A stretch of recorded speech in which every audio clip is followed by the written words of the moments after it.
यहाँ पर दिया गया है Na2H2O3। अगर आप नॉर्मल तरीके से इसका निकालना चाहो Na2H2O3 का, तो आपको क्या आएगा, सल्फर को मानोगे 2x प्लस नाइट्रोजन के लिए, सॉरी सोडियम के लिए +1, तो 2 प्लस हो जाएगा, ऑक्सीजन के लिए -2, तो कितने 6 माइनस इक्वल टू 0। तो अब आप इसको सॉल्व करोगे तो 2x प्लस -4 इक्वल टू 0, तो 2x बराबर +4, तो x बराबर हो जाएगा +2, जो कि कतई बात सही नहीं है, सल्फर का +2 नहीं होगा। आया समझ में? इस केस में हम लगाएंगे कुछ और उपाय।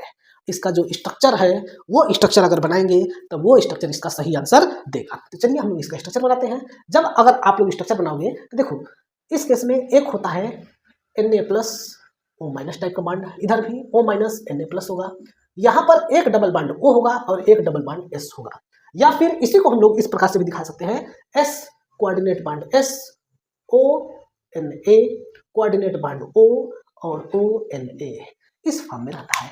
इस केस में एक सल्फर डायरेक्ट सल्फर से जुड़ा हुआ रहता है, और जब ऐसा होता है ना, तब उस केस में ये जो है इसका इस स्ट्रक्चर से नहीं पता चलेगा, इस स्ट्रक्चर को देखोगे तब पता चलेगा कि यहाँ पर ये सल्फर कोऑर्डिनेट बॉन्ड से दूसरे वाले सल्फर को इलेक्ट्रॉन डोनेट कर रहा है। जब डोनेट करेगा तो उसके ऊपर आएगा +2, और जो एक्सेप्ट करेगा उसके ऊपर क्या आएगा -2, ठीक है।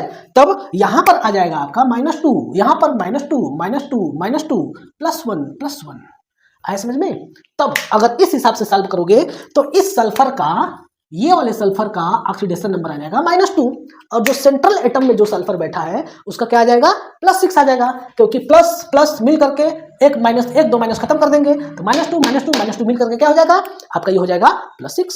देख सकते हो, इसके लिए मान लो कि हमने निकाल दिया, ठीक है। देखो 2x, इसका हमने -2 मान लिया, ठीक है, +2 multiply by +1 plus 1 2 3 3 multiply by -2, ठीक है, plus -2 multiply by 1 equal to 0। ये देखिए, ये सोडियम के लिए, ये वाला जो है आपका आ गया सोडियम के लिए, ये ऑक्सीजन के लिए, ये सल्फर के लिए, और ये दूसरे वाले सल्फर के, अच्छा x रहेगा, -2x नहीं रहेगा, ये दूसरे वाले सल्फर के लिए। तो इसका हमें वैल्यू निकालना है, तो x +2 -6 -2 इक्वल टू 0।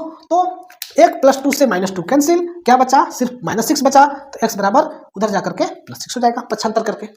समझ में आया बच्चे लोग? इजी है ना? एक बार कमेंट करके बता दो। अगला क्वेश्चन हम लोग देखते हैं। अगला क्वेश्चन है ब्लीचिंग पाउडर। ये न जाने कितनी बार नीट में आ चुका है, नीट और जेईई वाले के, तो ये जो मैं पढ़ा रहा हूँ ना, इसको आप लोग मतलब कि एकदम मेमोराइज कर लीजिए। इतने जो ऑप्शंस लिखे हैं, टोटल 14 क्वेश्चंस जो लिखे